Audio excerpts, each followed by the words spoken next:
Hebrews 10:25 said, forsake not the assembling of yourselves together, as the manner of some is. Acts 2:4 says they continued steadfastly in the apostles' doctrine and fellowship, in the breaking of bread, and in prayer. My friend, they were in church. They were in church. Why do you ought to be here? Why should you be here? My friend, this morning, the mission of this church and the mission of every church, my friend, that's ordained of God, is that they are to preach the gospel to every creature. Well, Bethel first began with a group of people that we were from another church, and we met in a family of aldermans. They're here in Richmond Hill, down in the bottom, in fact.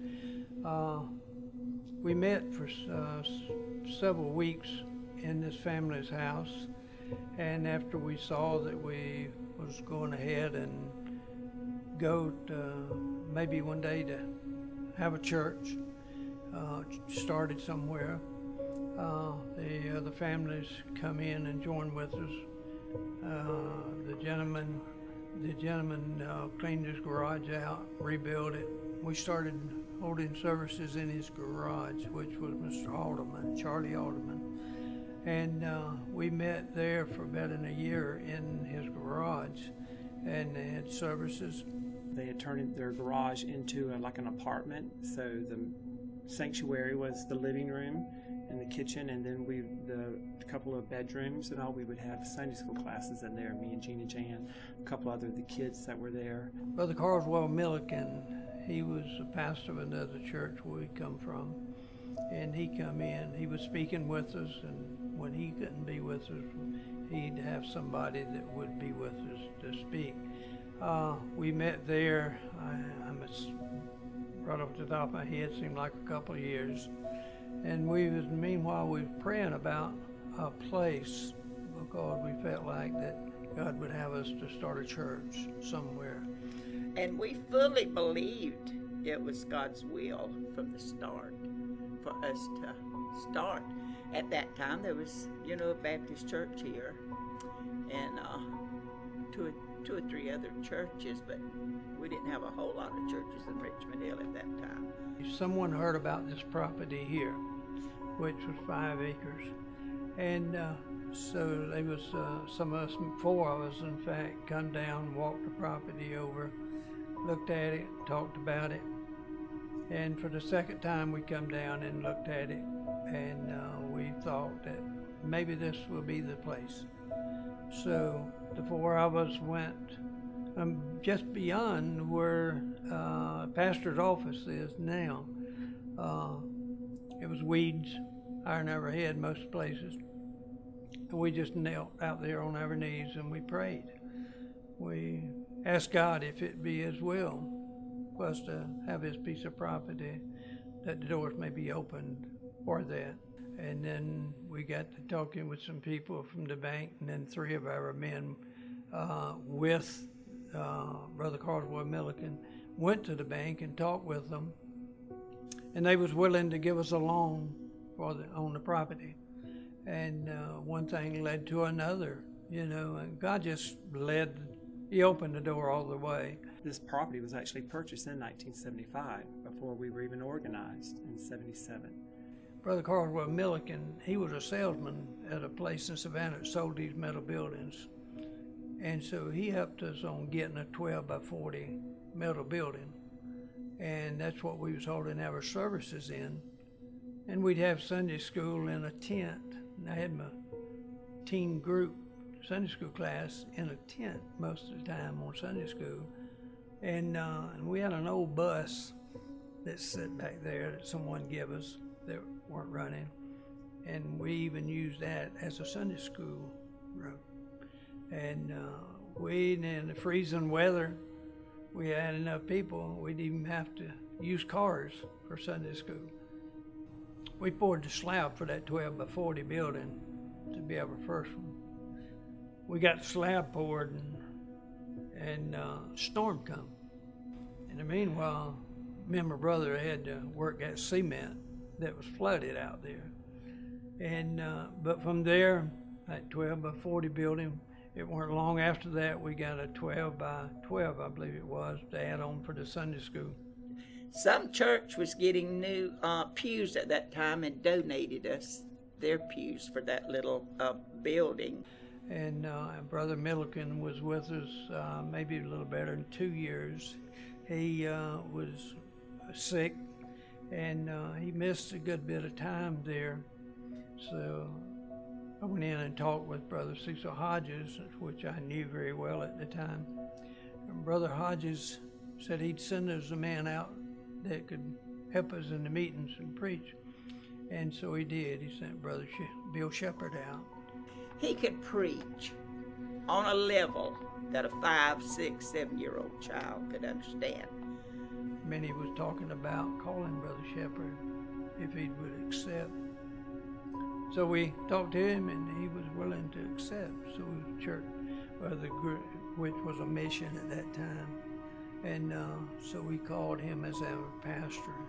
And then he took over and got Brother Cecil Hodges from Bethel Baptist, and then we had our meeting, and that's where our church was organized, right there in that meeting. After Brother Shepherd come, he laid a 50 by 100 slab right here, and we couldn't do a whole lot at one time because the money-wise. We did get some money from the bank, but we poured the slab here. I had someone else to pour the slab, and then Brother Shepherd and myself and a couple other men, when they could, we put up the iron. The first time we met in it, we didn't have any carpet, we didn't have pews. We put chairs in here for a homecoming, and then from there we just started meeting in here on the days that we could get in, because once we got the building up and we started working in here, there would be some services we couldn't come in and meet, so we'd have to meet over in another building. But we grew a little at the time, and so Brother Shepherd was with us a little less than 4 years. And he resigned, and after maybe 3 months, 4 months at the most, we started working around trying to find us somebody to speak. Brother Max Alderman, he was in Bible college. He come, and he'd come on Sunday mornings and go home, spend the day with us, and eat with us, and come back Sunday night and preach for Sunday night service. And he done that for many weeks. And he recommended Pastor Cooper and Brother Carlton Cooper. And so I called his pastor and talked with him, and it just went from there. He was all excited about somebody wanted Brother Cooper to be considering to be a pastor, because Brother Cooper had mentioned to him that's what he wanted to do. And so after making contact with him, he come and met with us over a fish fry one day, and on Sunday after that he come and preached. And he preached 3 times, and the church was ready to call him. We'd been in Augusta 3.5 years. He knew that God wanted him to pastor a church. So he, with the counsel of our pastor, put out, began to pray about it. And one day a preacher came through the church and told him about Richmond Hill. So he just rode down here one day to see about, see what it was like. We never heard of Richmond Hill or been to Richmond Hill. So I think they were having a fish fry that day, and he joined in with that. I guess he was observing us as a group of people, of 30 or 40 people that was at the fish fry. I guess he was observing us and taking everything in. When I was introduced to the people at Bethel, they were very sweet, very friendly to us, and welcomed us with open arms. And immediately we felt like we were a family in this church. I can remember all the blonde hair he had, and as he preached, it would be falling in his face, and he would be throwing it all out. He was quiet. He was young, 29. He's always said that making his decision to come to Bethel, which is just funny. It had to do with my bride's shrimp, so. We came 2 Wednesdays, and then after the second Wednesday, he told me on the way back to Augusta, he says, I know this is where God wants me. He shared with me that pastoring was one of the things God had laid on his heart a long time before. And he just felt like the timing was right. And you say, how can you know where God wants you? By having a personal relationship with him. It's staying close to him, and he shows you in a way that someone that's not been through it cannot understand. And so I really felt good. And I shared that with the men here at that time, which weren't very many that was involved, but ones that were involved, I shared with them everything that I could about it. We had come down and tried to find a house. Richmond Hill had no rental properties. And I remember we went into one house, actually it was next door to the house that we actually rented. And when we walked out, they told us how much the rent was. And I looked up at my husband and I said, honey, we don't have any money and the church doesn't have any money. We can't afford a house like this. And he said, God will give us a house in his time. And he did. After he had come and accepted the pastorate, within a few days, someone called us and said, we found a house and there's a man in Richmond Hill that wants to pay your first month's rent. When they decided to come and all they rented, we went to, Brother Elmer and I went to Augusta, in the Augusta area where they were. I went as a designated driver to drop Mrs. Cooper back. The people took care of us and wrapped their arms around us, and all of our needs were supplied, the Lord blessed, and we became a family from the very beginning. The pastor actually worked with me on my job because then when he come here, the church wasn't able to afford him. We didn't have the money. At that time, we had, quite a few men, but no big paying jobs back then, in the 80s. I guess probably the most trying thing was we moved 5 times in the first 7 years we were here. Every time we'd move it, there was no rental property, and we'd be moving to a house that was for sale, and we'd move in with rent to buy. Of course, we didn't have money to buy because he was working part-time, and I had 3 children after 2 years of being here. There was many times that the church was struggling, and financially. Now, the tithes and offerings was coming in that, from the people here, but between the light bill and materials maybe that we had bought, there was many times the light bill would come due and we didn't have money to pay it. And so we'd have to pass the hat around or call a group of the men together and say, look here, we got this bill and it's got to be paid.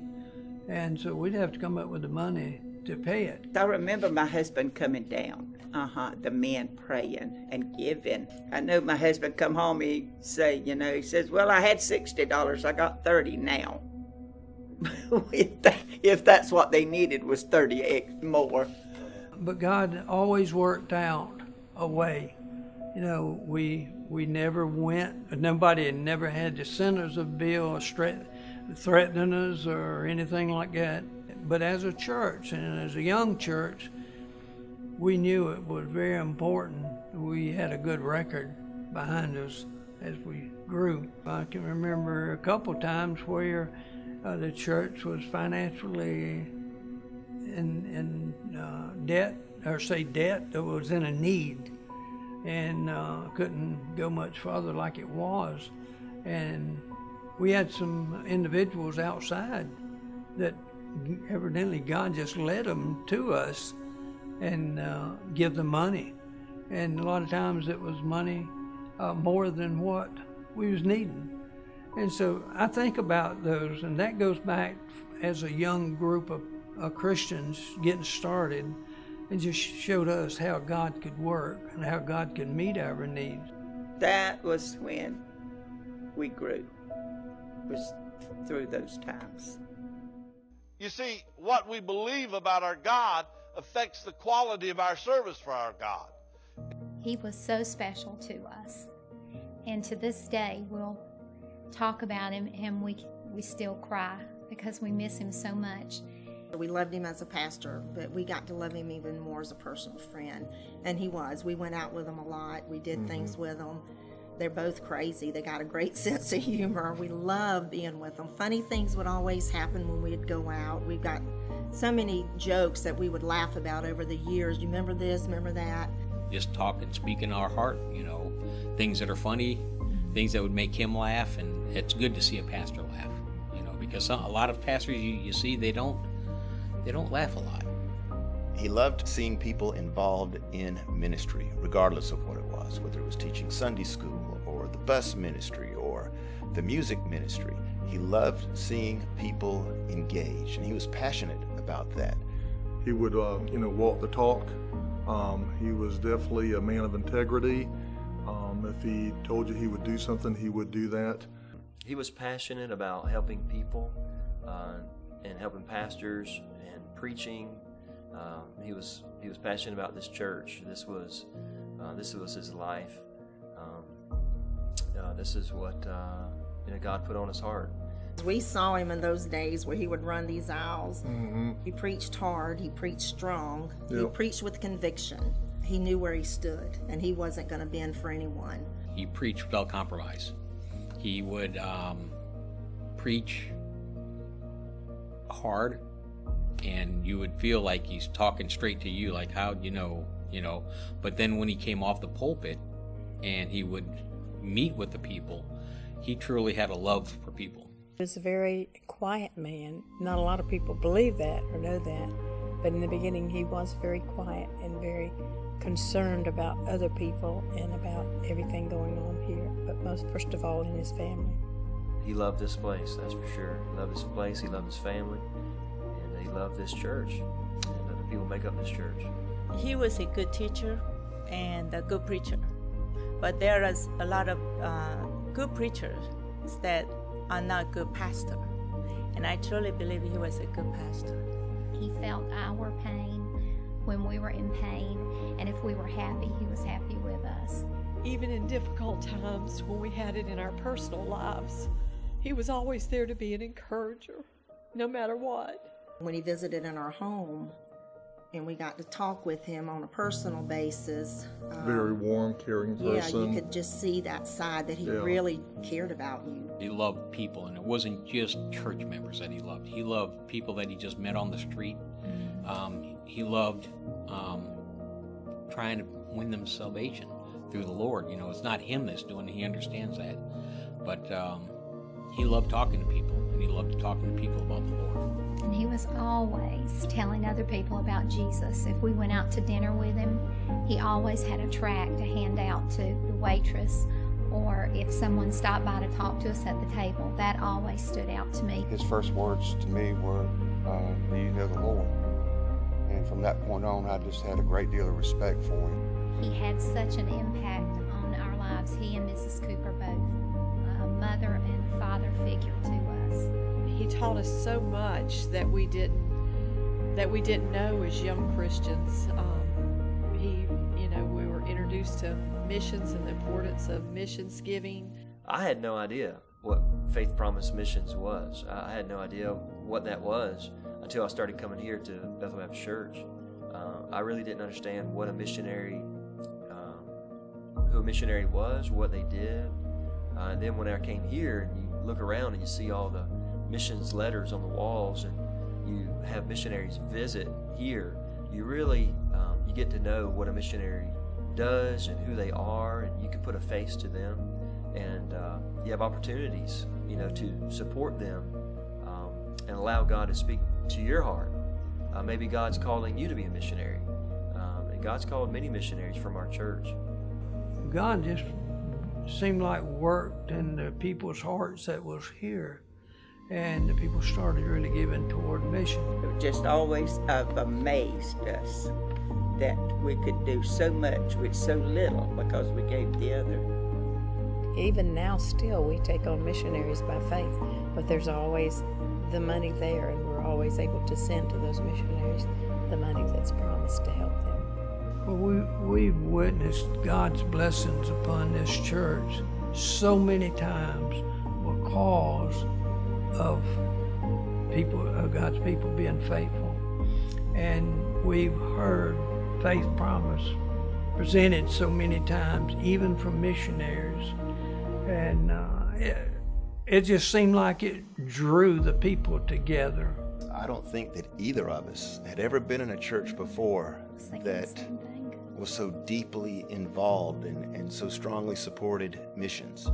So when we began attending Bethel and when we had our first missions conference, that was a big change for us. We had never seen anything like that. And it was very impressive to see how not only Pastor Cooper, but the entire church congregation also loved and appreciated missionaries and loved having them in the church and hearing about their ministries, and then also had a love and a passion for supporting them. The direction that God's going, that's reaching people, and that's reaching people around the world. How many of you believe that? Say amen. I believe today that you see Bethel Baptist standing here because of the faithfulness of the missionaries that we have been over the years. We all loved him, and he'd been here for so long. And for so many of us, it was shocking news. It was unexpected. For us to get the phone call that he had gone to be with the Lord was shocking. We had a period of mourning and a time of recovery from that. And there was that time that came that everybody had a sense that told us all that, okay, now it's time to move forward and let's start taking some action on filling the pastor's position here at the church. Throughout the time Pastor wasn't here, there was a group of men that met together, and we prayed often together. But after that time of prayer, we determined at a clear mind that we should approach Pastor Brian first. They prayed about it, and the men came together and said he should be the first one we consider. Every pastor that we talked to, everyone said, you need to talk to Brother Brian, his son, first. Pastor Brian didn't say, oh yes, right away. He says, I've got to pray about it. Give me a month. I remember being overwhelmed with just the thought of trying to, number one, fill the shoes of a man who had faithfully served here for so many years, let alone that man being my father. I just knew that it had to be something that I would consider. I love the church there in Madison. The Life Point was just a wonderful group of people. They were precious to us. Our family and I had been a team serving there. And I knew it would be completely different coming to this place because there was already a team in place. And so my wife and I began to pray about what the Lord would want. And it took us a while to have peace about it. But in the end, we ultimately felt that this was the Lord's will. We understood that God had taken us away for the purpose of bringing us back one day. It was God's will, and we still believe it was God's will, and He's here now, and the church is moving forward. We just trusted the Lord, and it's been a wonderful, wonderful thing to see God move just day by day in our lives, directing us back to this moment. I'm appreciative and thankful for the fact that we attend a church and we're a part of a church where the Bible is preached, and because the Bible is preached, the work of the Lord is still moving forward. People are being saved, lives are being changed, people are coming to Christ. I'm grateful for that. I'm just very excited about Brian, our Pastor Brian being the pastor here. I just think his youthfulness and his desire to see the church grow and to see more souls saved here and to spread the word in Richmond Hill, I just think that's wonderful. God has put a vision not just in the heart of Pastor Cooper, but also in the heart of Brother Brian Cooper, his son. I believe God's put a great vision in his heart to carry on the ministry of Bethel Baptist Church. When I look at my husband and I see the passion he has and the love he has for people, and I see his desire to see others grow in the Lord, I just truly feel like the sky is the limit here at Bethel to what the Lord can do in this ministry. When you walk in the doors of Bethel, you can feel the presence of Christ here. the work hasn't stopped. The work has just increased. The ministry has prospered with Brother Brian as the pastor. It's amazing to be able to listen to people since Pastor Brian has been here and hear them talk about him and how God is using him. I think that the growth is what's ahead for Bethel. More souls saved, more membership. I just think we're going to grow. There's no telling what God is going to do here with this place. Richmond Hill is growing, it's prospering. There's so many young families coming to this community. When I look at what God has done here at Bethel Baptist Church, all we can say is it's miraculous. The blessings of the Lord have been innumerable. There's no doubt God has had His hand upon this place. When we see the faith that it took for those people 40 years ago to step out and follow the Lord, I would say to us, church, that should inspire us to see God do great and mighty things in our day. God has blessed us with a wonderful foundation. He's blessed us with a wonderful church. But God has not given us that for the purpose of just reflection, to look upon and say, hey, look what God has done. But He's given it to us so we can build upon it. And I would say to our church, as we look towards the next 40 years, let's go. Let's see God do something. Let's trust the Lord for some great and mighty things and step out by faith and say, God, whatever it is you have for us, we'll have the faith to follow. Help us to trust you step by step, day by day. Just follow you, follow your heart. God, help us to be faithful to you, to finish the course that you've given us. I thank God for your church. I love you. And I know God has some wonderful things in store for us, but it's going to require faith. May God help us to move forward.